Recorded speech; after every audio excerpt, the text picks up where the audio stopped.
You've read about the 6 different types of content, but when it comes to being a misinformation detective, it's particularly important that you understand 2 categories of content.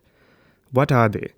One is informative content, and the other is persuasive content. News reporting is supposed to be a form of information. The American Press Institute defines journalism as the activity of gathering, assessing, creating, and presenting news and information. So in theory, at least, a reporter sticks to the facts, without offering his or her own opinion. For instance, you might see a report that the next election date has been announced, making it a news story. If there is a debate over an issue, information pieces should present both sides to the viewers, listeners, or readers so that they can come to their own conclusion. A good information piece will also debunk false claims, statistics, or provide the context you need to understand the news. But if the article about the elections includes the reporter's opinion that one candidate is preferable to the other, then you know you're being persuaded. The purpose of persuasive content is to influence and convince the audience of something. It relies heavily on emotion and imagery. It leaves out any inconvenient facts. Every piece of information has been selected to support the author's point of view. You can find examples of such persuasive content even in newspapers. Editorials and opinion pieces are often written to persuade you of the author's point of view. Look at a piece of content. Is it information or persuasion?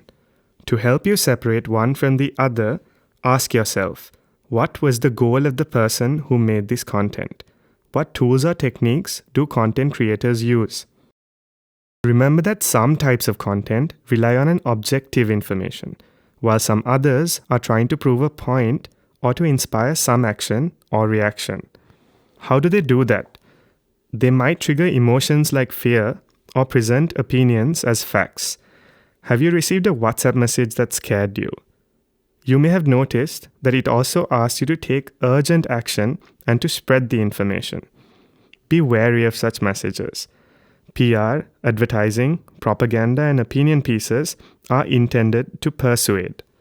This doesn't mean that opinion pieces are bad. It's just as important that you and I can distinguish it from the news. When someone is trying to persuade you, they are often sharing an opinion. An opinion is a belief or a point of view. There can be evidence in support of an opinion, but you can never prove that an opinion is true or false. For example, it is my opinion that hoppers are superior to string hoppers. It is clearly an opinion based on my subjective preference for crisp hoppers. But if I were to say, you have to climb 10,000 steps to get to the top of Sigiriya, all you have to do is Google the figures or count the steps yourself to find out the truth. When journalists share a fact with you, they should also tell you what the source of the fact is. Don't trust facts which aren't sourced responsibly.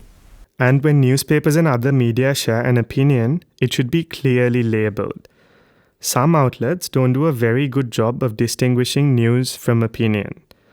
And the savvy news consumer needs to understand which one they are reading in order to evaluate the content. But remember, opinions are not inherently bad. They can help us interpret facts, test our own points of view, and think about the different ways of looking at an issue. Sometimes we can't understand the facts without more context, or we need to hear from a qualified expert to understand what the nuances of the issue are. Sometimes we want to hear opinions of people impacted by the issue. The important thing is that we learn to distinguish between opinions and news. By recognizing persuasion for what it is, we can avoid being manipulated.